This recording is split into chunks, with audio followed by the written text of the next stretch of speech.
根据主计总处的统计，即2024年30岁以下的青年，一档平均是赚55万9。这看起来少年人的收入哪像受变济。不过，照今年顶半年的数字来看，这一般人的薪水中位数是3万通块，前差是真大。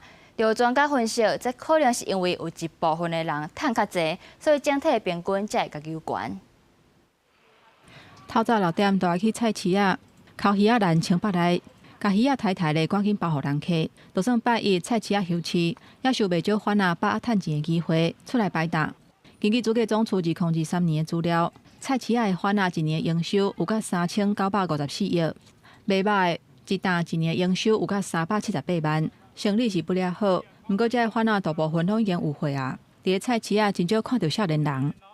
你叫他做这个啦，一趟路那么远，又要叫他去补货，又要过来这又了钱，他们根本不会做。像我儿子就了了好几万块，所以他就不做了，宁愿去当上班族，因为薪水是死的啊。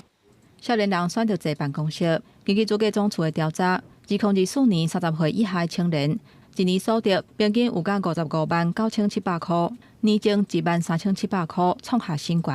不过，比对2025年1月至6月，30岁以下经常性薪水中位数是3万1537块，算的前差是真大。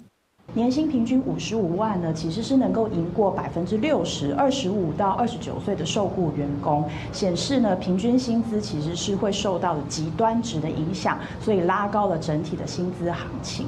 因为是薪水管袂付物价起价的情形，主计总处嘛公布顶半年全体红请的员工，扣除物价了后，实际经常性薪水年增1.04%，增加幅度是这5年来上悬的，也就是讲薪水的成长超过物价。